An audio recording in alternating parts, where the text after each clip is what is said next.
How to remove an age restriction on TikTok. How to remove an age restriction on TikTok on your iPhone. If you're seeing an age restriction error, you can submit a request to TikTok support.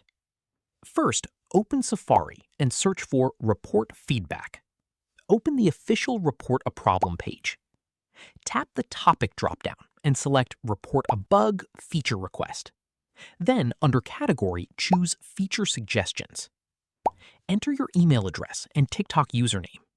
In the additional details box, explain that your account has an age restriction and that your date of birth is correct. If TikTok requests age verification, attach the required proof of age. Then check the required boxes and tap Submit. TikTok will review your request and contact you if they need more information or can make changes to your account.